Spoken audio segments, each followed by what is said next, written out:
Hello everyone, आज के session में हम लोग स्टार्ट करेंगे बेसिकली अकाउंट्स, और अकाउंट्स का आज हम लोग का रिवीजन होगा। तो कौन सा चैप्टर का रिवीजन होने वाला है? डेप्रिसिएशन का रिवीजन होने वाला है। तो डेप्रिसिएशन हम लोग बहुत अच्छे से किए थे क्लास में। तो एक हम सबसे पहले ना आप लोग से एक छोटा सा सवाल पूछना चाहेंगे, ठीक है ना? देखते किसको आंसर पता है। जो डेप्रिसिएशन है वो कहां से लिया गया है? Raise your hand. सब लोग हाथ उठा लिए हो, वाह वेरी गुड। कौन बोलेगा? आइए मिस्टर अम्माद बताइए, डेप्रिसिएशन कहां से लिया गया है? डेप्रिसिएशन एक लैटिन वर्ड है। डी का मतलब डिक्लाइन, प्रीटियम का मतलब प्राइस।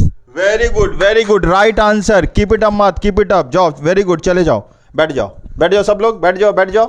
तो जैसे अम्माद ने सही कहा, ठीक है ना? डेप्रिसिएशन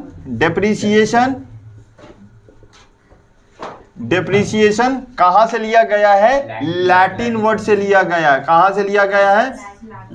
लैटिन वर्ड से लिया गया है। लैटिन वर्ड में इसको क्या बोला जाता है?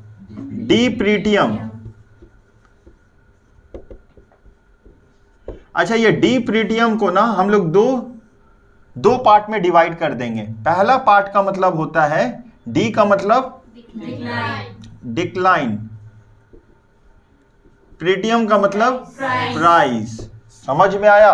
तो डिप्रीटियम समझ में आया, डिक्लाइन इन द प्राइस। तो जब भी हम लोग एसेट्स इस्तेमाल करते हैं अपने बिजनेस पर्पस में, ठीक है ना, for the purpose of production, जब भी हम लोग फिक्स एसेट्स को एक्वायर करते हैं for the purpose of production ना, तो उसका ग्रेजुअली जैसे जैसे हम लोग यूज करते हैं ना, उसका दाम घटता है। तो जो दाम घटता है ना, उसी को हम लोग बोलते हैं डेप्रिसिएशन। उसको क्या बोला जाता है? Depreciation. And charging depreciation is made compulsory. मतलब हम लोग को ना डेप्रिसिएशन को चार्ज करना होगा। चार्ज का मतलब हम लोग क्या सीखे थे? ये हम लोग का बैलेंस शीट है ना, ये हम लोग का बैलेंस शीट है, और ये हम लोग का पीएल है। मान लो पीएम है। पीएम का मतलब plant and machinery. Plant and machinery कितना है? 1 लाख। और लेस करेंगे डेप्रिसिएशन एट द रेट 10%। कितना आया? 10,000। बाहर कितना जाएगा? ये 10,000 को हम लोग को कहां लिखना होता है?